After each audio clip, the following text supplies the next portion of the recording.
Oiê, tudo bem com você? Eu sou a Ju e este é o canal Chá com Leitura.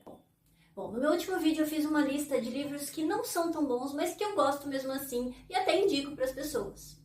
Mas hoje eu decidi fazer uma lista de livros que eu detestei. Tá preparado? Vamos lá então. O primeiro livro que eu trouxe é O Sétimo Protetor, de Zózar Santana. Este é um livro que podia ter entrado para aquela lista de livros não tão bons, mas que eu gosto mesmo assim, porque a ideia dele é muito boa. Mas infelizmente a execução foi tão ruim que ele não teve salvação e entrou para a lista dos detestados. Neste livro nós temos bruxas, trolls, criaturas ruins das trevas que querem usar os seres humanos. Eles querem escravizar, matar, enfim, eles não são bons. E por causa disso, um conselho criou protetores, que são os seres humanos mais fortes, tanto fisicamente quanto mentalmente, para conseguir combater essas criaturas. E essa ideia inicial da história é muito legal. E os personagens são muito legais. Não todos, mas eu já chego lá. E as cenas de ação também, algumas delas são bem escritas, bem descritas, né? A gente consegue visualizar bem. Mas o resto não deu certo. Eu vou começar pelo personagem que não é legal, que infelizmente é um dos personagens principais da história. Eu não lembro qual é o nome dela, eu não vou abrir o livro para pesquisar, porque realmente ela me irritou demais. Essa personagem surgiu do nada no começo da história, precisando de ajuda, ela precisava ser salva. E até aí tudo bem, só que depois disso, a atitude dela é insuportável, ela é extremamente arrogante, e do nada ela se torna poderosa. E a atitude dos outros com relação a ela também é muito estranha, porque aparentemente eles se sentem atraídos por ela. Não sei porquê. Na verdade, isso até acaba sendo explicado na história, mas no começo a gente não sabe, e como ela é arrogante e insuportável, é indesculpável. E aí tem um romance super corrido que acontece do nada e é amor eterno. Enfim, é o tipo de coisa que eu não gosto, mas se for bem escrito, bem desenvolvido, eu consigo passar pano. Não foi o caso aqui. Somado a isso, e aí eu realmente não sei dizer o que passou na cabeça do editor, este livro é cheio de notas de rodapé. E aí você deve estar pensando, mas qual o problema? As notas de rodapé são informações adicionais, informações importantes. Exatamente, este é o objetivo das notas de rodapé, e eu particularmente sou muito a favor delas. Mas neste livro, eles colocaram notas para palavras como tempestade, e eu não estou exagerando, eu vou procurar aqui. Eu vou procurar uma nota de rodapé só para provar que eu não estou exagerando. Nota de rodapé 58. Na página 87, temos 58 notas de rodapé. Deplorável. Lamentável, mal. A nota 59. Carbonizado. Queimado até virar carvão. Mas que raio é isso? Quem é que precisa de nota de rodapé para palavras que você pode achar no dicionário? É sério, isso foi o que mais me incomodou neste livro. Se eu não sei uma palavra, eu procuro no dicionário. Inclusive agora está muito mais fácil, que a gente pode abrir o Google e acha qualquer coisa. Então por que alguém faria uma centena de notas de rodapé como se fosse um dicionário? Isso não é um dicionário, é um livro de ficção. Enfim, é isso. Então você pode imaginar que este livro me deixou um pouco chateada. Mas é uma pena mesmo, porque eu queria ter gostado, é uma história, o tipo de história que eu gosto de ler, e como você deve ter visto, tem umas ilustrações muito legais. Enfim, o livro podia ter sido bom, devia ter sido bom, mas não foi. O segundo livro da minha lista é As 13 Chaves, de Eliane Gunning. Eu fiquei super empolgada quando eu li a descrição deste livro, porque ele se passa em Machu Picchu. É sobre uma senhorinha super simpática do Rio de Janeiro que encontra chaves misteriosas em uma bolsa e descobre que elas estão ligadas aos Incas, a Machu Picchu especificamente. E essas chaves estão ligadas a um grande mistério do porquê os Incas, como os Incas sumiram. E é óbvio que tem gente atrás dessas chaves e ela corre perigo. Então essa senhorinha sai em busca de resolver esse mistério e também de salvar a própria vida. Eu não sei você, mas quando eu soube que a história era sobre isso, eu imaginei que ia ser uma história super empolgante, tipo os livros de Dan Brown, sabe? Procurando pistas e correndo por salvar sua vida. Enfim, que ia ser uma história incrível. Mas é óbvio que se ela está nessa lista é porque não é. Eu até poderia tentar passar pano e dizer que é porque o livro é curtinho e não deu tempo de desenrolar a história. Mas a verdade é que a história é muito mal escrita, é muito corrida. Parece que a pessoa desistiu de escrever no meio do caminho. Porque até a metade do livro a história tá indo bem, mas de repente ela simplesmente mudou de rumo. Até a personagem principal, que era uma senhorinha super simpática, de repente você percebe que ela não é tão ilibada assim. Tem que dizer que tem algumas coisas erradas que podiam ter simplesmente sido pesquisadas no Google. Bom, enfim, era uma história que eu realmente queria ter gostado, mas infelizmente não deu certo pra mim. O próximo livro da minha lista é Rebirth, Os Novos Titãs, de Bianca Landin. Mais um exemplo de livro que eu queria muito ter gostado. Este livro usa como base a mitologia grega, então nós temos todos os deuses do Olimpo, mais 4 titãs que foram criados para evitar uma nova catástrofe. E eu vou ser sincera, só de ouvir mitologia grega eu já comprei. Mas aí o que acontece? Este livro aqui é dividido em 3 partes. Só que, de verdade, ele devia ter acabado na primeira. A primeira parte do livro mostra o desenvolvimento desses titãs, quando eles vão crescendo e sendo treinados, e acabam se apaixonando, porque são 2 homens e 2 mulheres e eles formam 2 casais. E eu gostei dessa primeira parte. A gente tem os deuses do Olimpo sendo representados de acordo com o que a história aqui precisa, mas a personalidade, alguns fatos, né, da mitologia estão de acordo com o que é descrito na mitologia. E aí tem um pouquinho de mistério, tem um pouquinho de ação. Essa primeira parte foi legal, valeu a pena.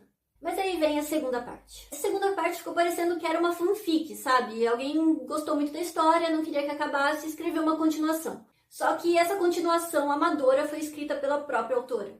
O pior de tudo é que essa segunda parte tinha tudo para ser muito legal, porque ela incorporou outras mitologias, a mitologia egípcia, a nórdica. Então era um universo expandido. Só que enquanto o universo foi expandido, a história foi resumida ao romance. E tudo bem, eu gosto de romance, mas neste livro o romance simplesmente roubou a cena de coisas importantes e nem era tão legal assim. Outra coisa que incomoda é que, como eu disse no começo, eram 4 titãs, mas 2 deles, de repente, começam a ser totalmente ignorados. Eles aparecem assim só pra dar um oi e ninguém tá nem aí com eles. E a história toda passa a focar naquele casal, é tudo em volta deles, todos adoram eles, todos querem estar com eles e eles que vão resolver o problema. Então a segunda parte foi assim meio decepcionante. Só que aí nós chegamos na terceira parte.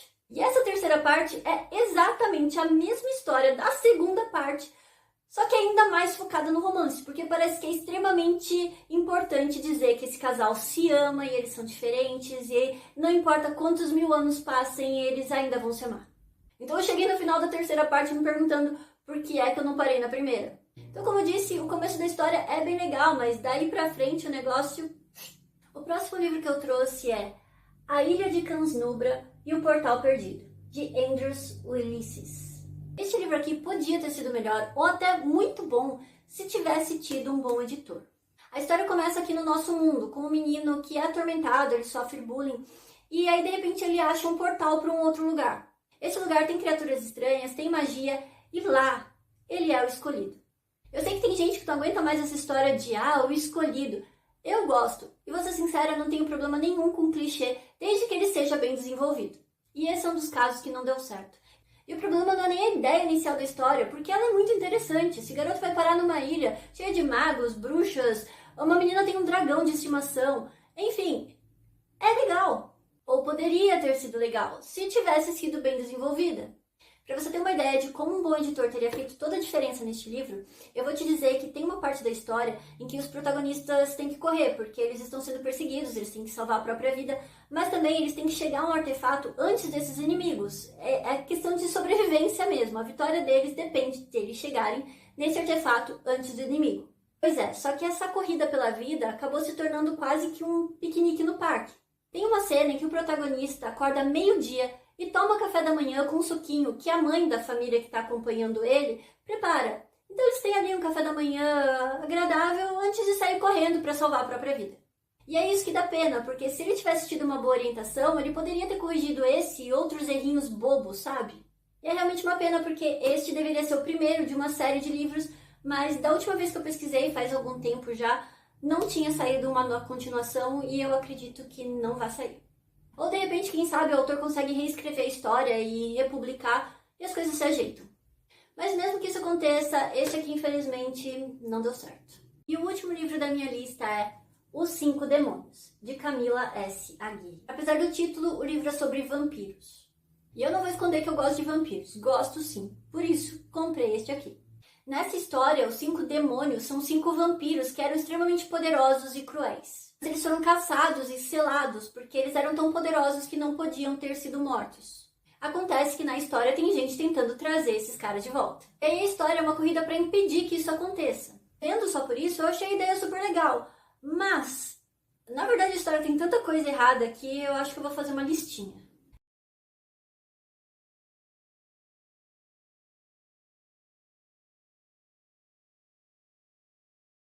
Em primeiro lugar, os personagens são muito chatos. Não todos, claro, mas vários. A começar por 2 das personagens principais que passam o livro inteiro enfatizando que elas são vampiras centenárias. Eu não sei você, mas quando alguém enfatiza muito uma informação pra mim, eu acredito que essa informação é relevante. Só que neste livro não é, porque se alguém precisa de alguma informação, elas não têm, elas não sabem. Eles precisam procurar com outras pessoas, em outros lugares. E até questão de força física, elas não têm, elas dependem de humanos ou de vampiros recém-criados. Inclusive tem uma cena ridícula em que essas 2 vampiras centenárias estão com outros 2 vampiros recém-criados presos numa câmara de gás e eles não podem respirar o gás. Eles são vampiros, eles não precisam respirar. Inclusive, elas dizem isso para esses 2 vampiros recém-criados. Mas adivinha quem inspira o tal do gás e precisa ser salva pelo vampiro recém-criado? Pois é, isso foi um spoiler e eu peço desculpas por quem ainda vai ler o livro, mas esse foi um spoiler mínimo, porque o livro tem quase 500 páginas disso aí. Então essa não foi a primeira falha deles e nem será a última, porque no livro inteiro eles cometem vários erros que parece até que eles estão querendo que os demônios voltem. E na verdade os caras que estão tentando reviver esses demônios são bem-sucedidos, trazendo um deles de volta. E eles ficam olhando. Não estou exagerando. Então eu acho que você consegue entender por que eu fiquei tão frustrada com esses personagens. Tem outros personagens no livro que eu gostei, mas eles meio que ficam na sombra desses aí, eles são o foco, e eles são muito chatos. Além disso, o livro fica indo e voltando do passado para o presente, e eu não tenho problema nenhum com isso. Particularmente eu gosto de uma história linear. Mas quando é bem escrito, esse tipo de troca, né, de ponto de vista, é até estimulante. Neste caso foi cansativa, porque parecia só que a autora estava tentando tirar o foco daquele mistério que a gente estava ali naquele momento acompanhando e trazendo uma informação quase que irrelevante do passado.